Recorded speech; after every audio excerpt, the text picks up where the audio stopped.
Hello and welcome to the PattyCast, episode 5. Thanks for joining me. Well, it was a good week. It was a busy week. I was getting back. We were back in the swing of things after the Thanksgiving holiday. And it took a little bit to adjust back into it, but it went fairly well. Monday and Tuesday were hard, though, I'm not going to lie. Trying to spin a bunch of plates, as I think we all do, right? And trying to maintain a certain kind of even keel through that. It's always harder Monday, Tuesday, and Wednesday than it is on Thursday and Friday. I think that's probably true for a lot of people. But it was good. I got my tree, my Christmas tree, I think it was the Friday after Thanksgiving. And there's a little place by me. I really like how easy it is. Something about living in New York City, there's a lot of convenience often. I think about being able to ride the subway everywhere and not having to own a car, which to me is such a luxury, such a money saver, such a time saver. I haven't had a car since 2008, and I've really enjoyed it, but playing hockey can be a little tricky. What I generally do for roller hockey is I throw my gear in a bag and then I put my skates on and I skate to a subway station. Usually there's a bench around somewhere, and I flip my skates off and put my shoes on, jump on the train, and then on the other end, I do the reverse. I walk up, find a little spot to sit, put my skates on, and then skate over to the rink. But it's a kind of a pain in the ass, I'm not going to lie. It does get a bit, it feels a bit of cumbersome. And I think I've started to feel that way because I have had friends in the last couple of years who often drive me because they're also living in Brooklyn, and that's been awesome and super convenient and helpful. And it's actually provided me with a couple of opportunities to really deepen some friendships, which has been cool. To have a weekly session, even sometimes twice a week, where you and a guy just go for a 35-minute ride. I mean, as an adult in our world, that can be a very uncommon thing to have a kind of a weekly or even twice a week hang session just scheduled for you. So that's been, more important to me than the convenience. But there are some inconveniences that kind of weigh on me sometimes, but there's a nursery near me, and there's just something really satisfying about being able to kind of pull it off easily. I just walk over, pick out a tree. They have good trees.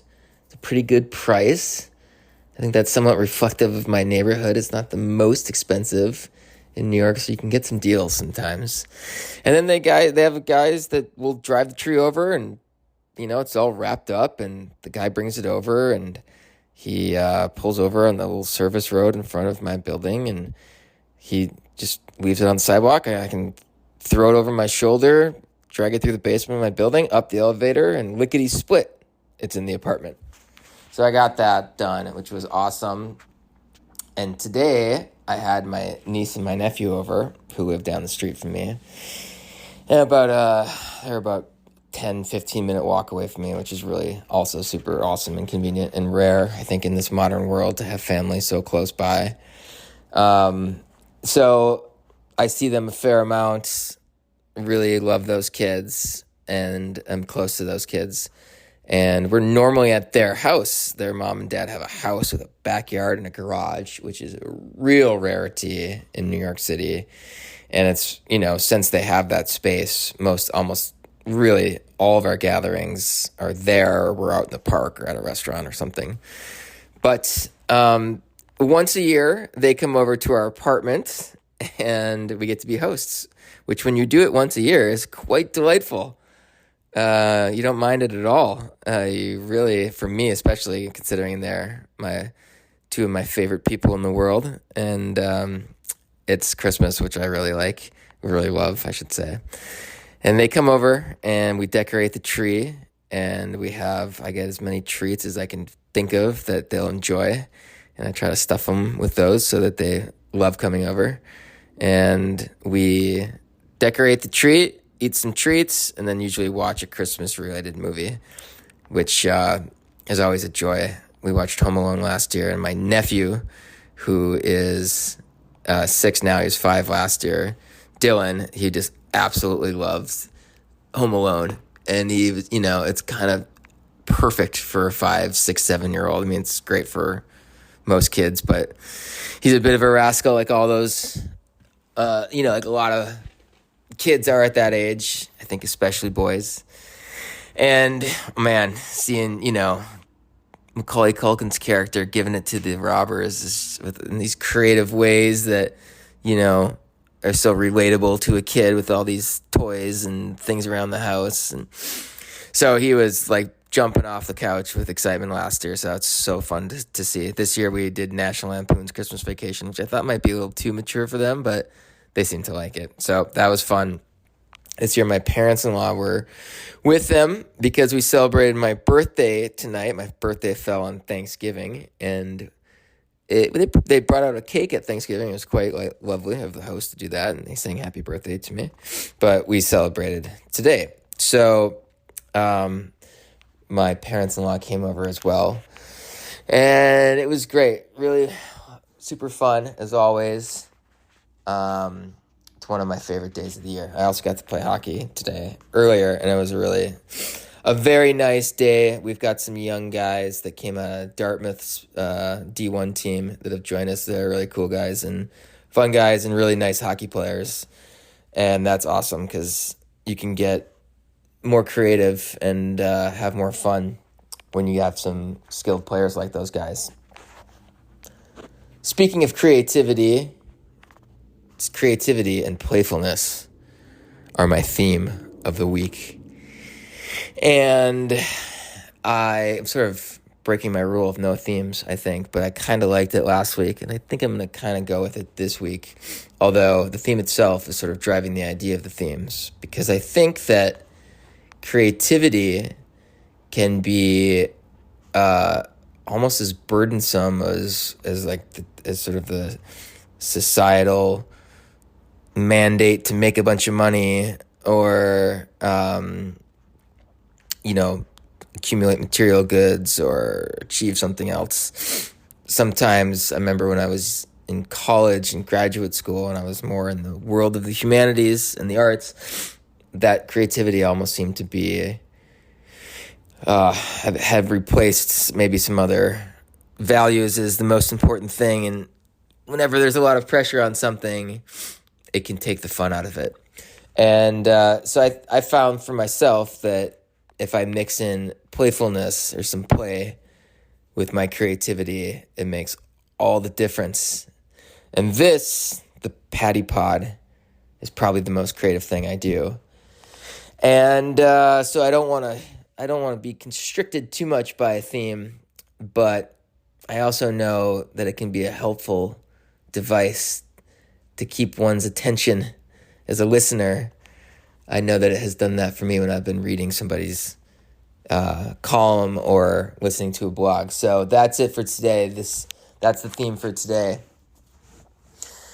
Creativity and playfulness. So the hockey game that I play is obviously about play, and there is nothing riding on it other than our own ego satisfaction and sense of fun. And so it's a great place to be creative. It's just all, playfulness. There's some competitiveness, of course, that comes into it, but I think that's maybe my second most creative outlet that I do is playing hockey, which may sound surprising to people who aren't athletes or sports fans, but a game like hockey especially, there's very few set plays, unlike football.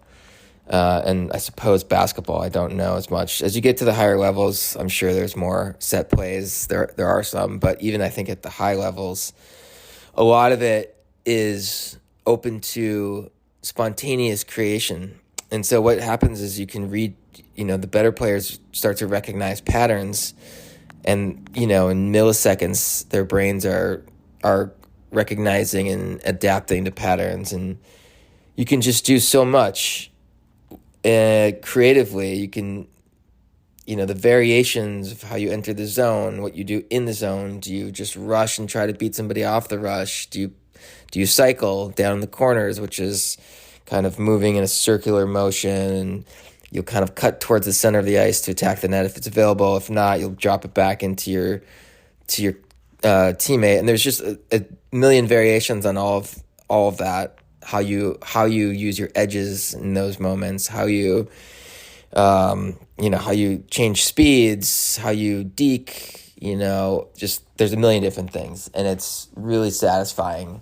And a lot of it is, because it's total playfulness. I never played at a high level, but I heard from friends that even by high school, the game could start to feel like a job, which just is. I know I played in my 9th grade year. It was more serious than it had ever been, and I felt that a bit. It was kind of a weird year because I was injured the whole year, but this is when you play pickup. It's you're kind of you have a duty, I suppose, to your teammates, but it's pretty chill, and that's something that I think helps the creativity a lot. And so I even try to take some of. There's also they used to call it being in the zone.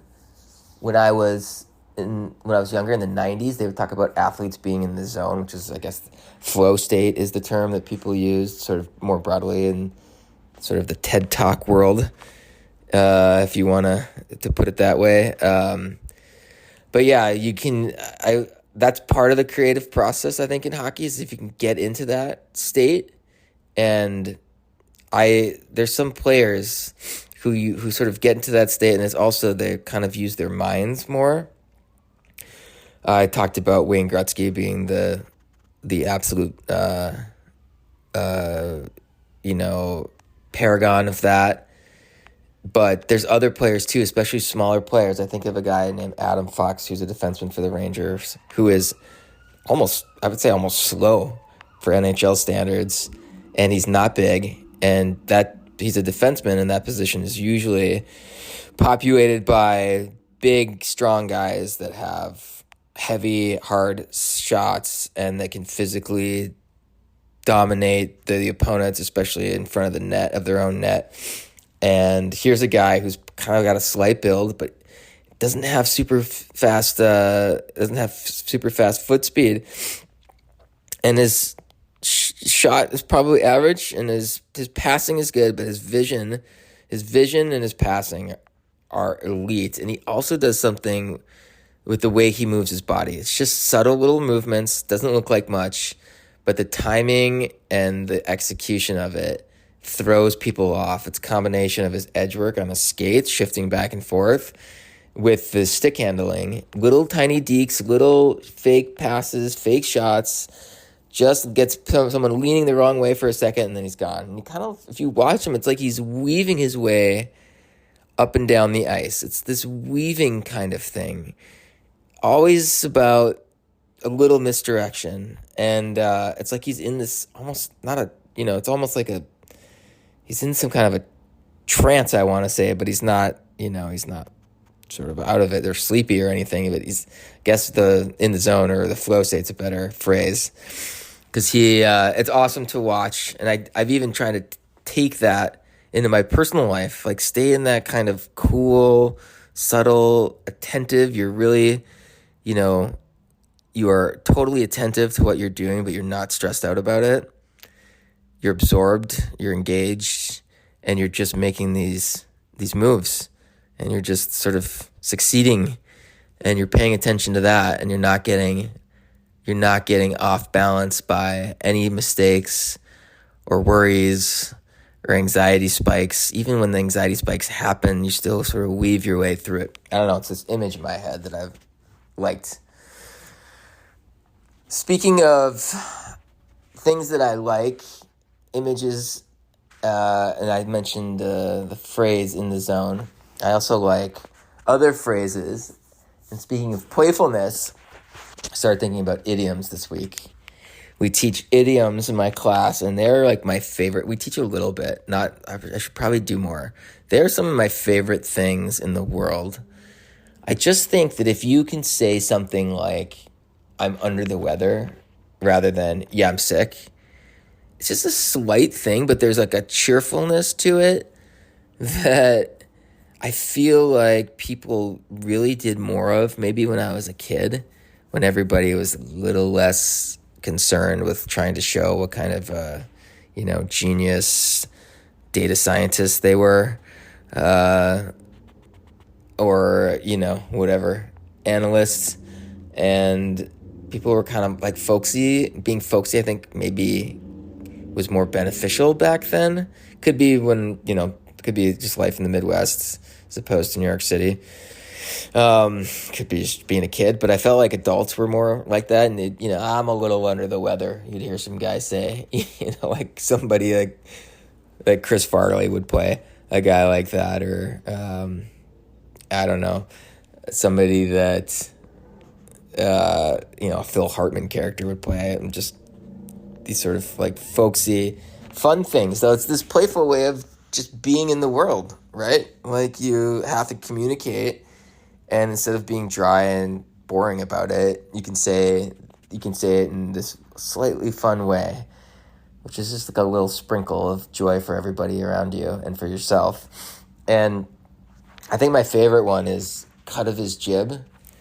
People say I like the cut of his jib. People used to say that. I love that. I love that idiom because it's so like succinctly and colorfully and evocatively expresses how I feel about some people. There's some people where I wouldn't want certain attributes that they have. Like, I maybe wouldn't want their interest in bowling, or I wouldn't want their height, or I wouldn't want their sense of humor even, or I wouldn't want, there's nothing like, I'm like, oh, I would just love to be like, I'm so envious of that. But there's something about the person, like, even if they're really different than me and into stuff that I don't like, maybe into stuff that I like kind of actively don't like. But I get this sort of, you get this vibe from somebody, or you get this aura from somebody, and I don't really love those words, vibe or aura, but I love the cut of his jib. I like just saying like, oh, I like the cut of that guy's jib, or that person's jib. That's the best. It just, I don't know why. It's just, you like their thing, and it doesn't sound so sort of new agey, or vibe to me sounds like somebody 20 years younger than me that, I don't know. It's, I love it. I wish I could kind of reintroduce stuff like that. I hope it doesn't. I hope those idioms don't totally go away. I don't even, if I used it, I have a feeling like half the people around me wouldn't know what I was talking about. But anyway, that's playfulness. I try to keep the playfulness going, even when even through kind of just ordinary things like that. In fact, it's maybe especially, I should try to do that more, because I get, again, caught up in my head in my to-do list. To-do listism is something that's a phrase I should coin, that I should, what to stay away from. Speaking of playfulness, I realized this week that I need to eat more sandwiches. I need to eat more good sandwiches. I mean, what am I doing? I love sandwiches. I mean, part of it's because I've become a vegetarian. It's about 7 years ago. That does make things more difficult. A lot of the sub shops have something really underwhelming for a vegetarian option. I invented a vegetarian sandwich myself, the smashed black bean sandwich, which is black beans, a little bit of olive oil, some salt, maybe a little pepper, maybe some of this Trader Joe's everything but the bagel seasoning, which has got the seasoning that goes on the everything bagel. It's pretty sweet. And then you just mash it up with a fork, and then you spread it. A little bit of protein, and then I can throw in my mayo and my lettuce and my tomatoes, and if you get some good bread.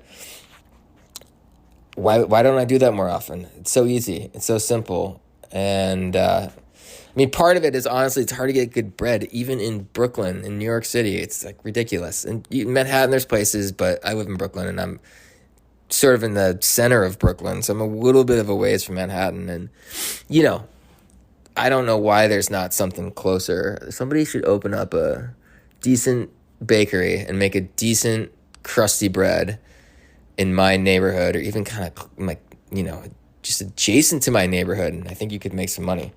We're eating crappy bread, America. Don't stand for it. That Italian thing, the Italian bread they give you at the grocery store is not cutting it.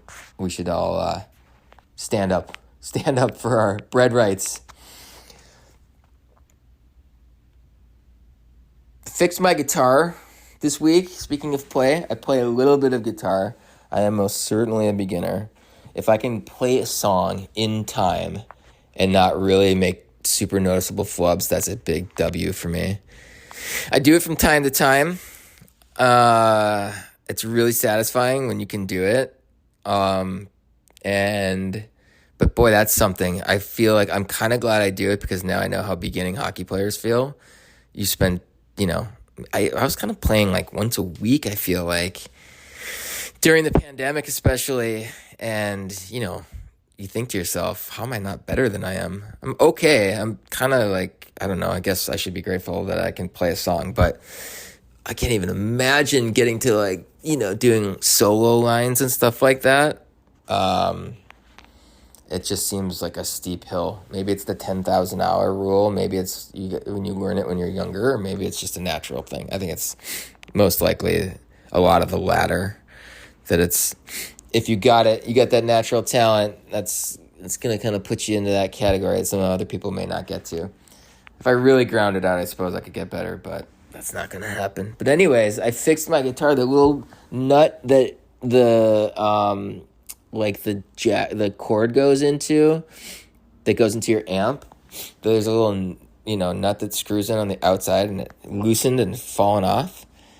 And it was tricky. I had to kind of pull the little plug piece from inside the guitar anyway, and then try to screw this thing on at the same time. And I did it. And I don't know why that's so satisfying, but I think it's probably a little bit because I'm a bit of a cheapskate. And when I can fix something myself, I feel great about that, especially when it's something that I know I kind of can get close to, like just getting this, nut screwed on. But sometimes you can't do that. I'm just handy enough for my minimalist lifestyle that I can basically do most of the things that I need to do, which is great. I do like that. I kind of wonder if some people never get to that level, and then you have to pay for everything, which sucks. Like, because it's, it's way more than it should be for something like that. Got to talk about Kate this week. We had a couple of funny conversations. Speaking of playfulness, just talking to her.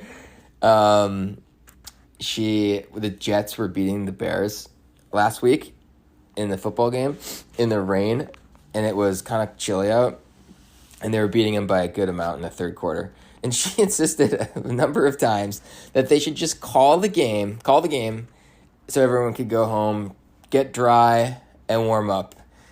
And I said, I don't think that's going to happen in the NFL. They're pretty adamant about the official time and whatnot, but she was pretty adamant that they ought to just call it. And I thought, yeah, that's okay. I thought that was funny. We also had a conversation about colonoscopies, which is great. It's a fun topic. I turned 43, so I've got 2 more years until I get to have a colonoscopy. I actually had a kind of a long conversation about colonoscopies at dinner tonight with my parents-in-law, which is, I guess that's getting older. I'm really going to kind of work to limit that, though, even as I get older and have to deal with this shit, I think. Unless I need to really vent.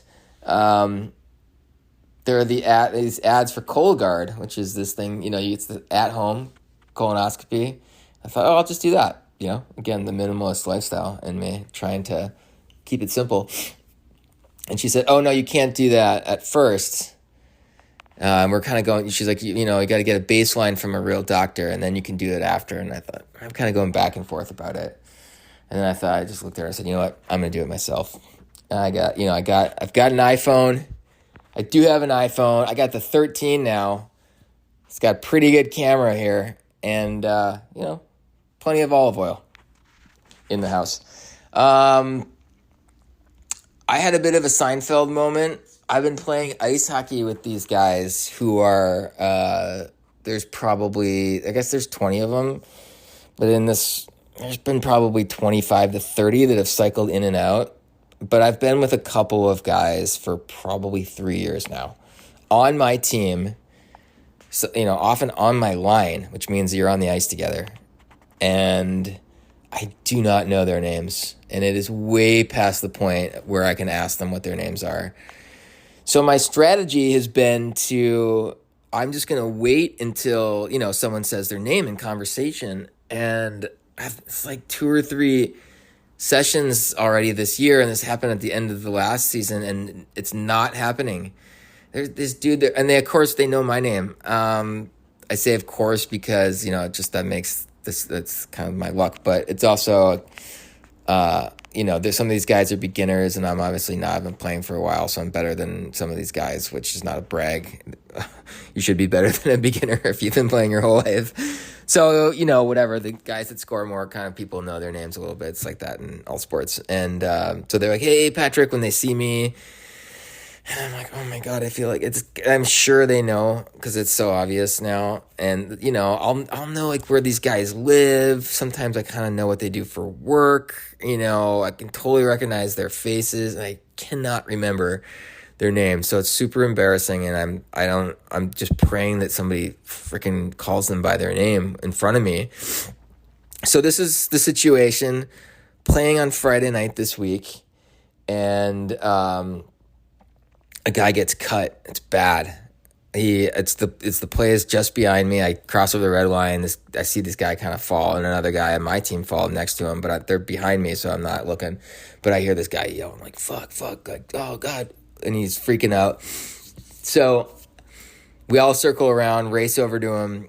He's cut by a skate on the inside of his wrist, which is totally freaky. I'm sure. I mean, that's obviously one of the worst places to get cut. And one of the guys skates over. One guy was really good. He tightly bandaged it up, and then put a tourniquet on his arm, and we brought him off the ice and sat him down on this bench. And this one guy was holding his arm in the air above his heart and pressing hard on the bandage that he had made, so that applying pressure to the wound. So he's there and he's holding it for a while. We called the ambulance. The ambulance is taking forever, which is great, right? It's about 10, 15 minutes before it comes. So this guy's been holding this guy's arm in the air. And if you've ever worked above your head, like putting in a light fixture or something, your arms really start to burn when you hold them over your head. So eventually I was like, I'll take over. The guy's like, okay. So I take over, and I am not a weightlifter, to say the least. I hate strength training. I do it I don't even want to tell you how much I do it because it's so embarrassing, but it's not a lot. Let's say that. And, but I feel like I got to do my part. I had first aid training the last 2 years, and I really am trying to be good about remembering what to do. And we kind of checked the boxes, but I didn't do any of it. And so I felt like I need to get in there. So I get in there. I'm holding this guy's arm up, squeezing it as hard as I can. It's still near his wrist. It wasn't spurting blood, so we kind of figured it didn't hit a major vein or artery, but it was bleeding, and it was his wrist. And I was like, I can't fuck this up. So I'm squeezing as hard as I can, and my hands are tired pretty quickly. The other guy had been out there for probably 10 minutes. This is probably minute 5, and I am like, my arms are tired, and my hands are tired. And so one of my line mates, this blonde guy who's been nothing but chipper and friendly to me for going on 2 years, is standing far away from me enough that I can't kind of just say, hey, make eye contact with them to trade off, because I need somebody else to come out and take over for me. So he's 6 feet away from me with his back turned to me. And I'm just like, oh my God. I have, it's kind of those things where you really got to call somebody by their name. And I'm just like, hey, fella. Hey, fella. Hey, you, yeah, can you? And eventually he hears me and turns around, and I'm like, can you take over? So that happened. The guy got in the ambulance. As far as we know, he's okay. Thank God. But that was, yeah, not knowing names really coming back to haunt me. That's it, guys. I hope you have a great week. Peace and love.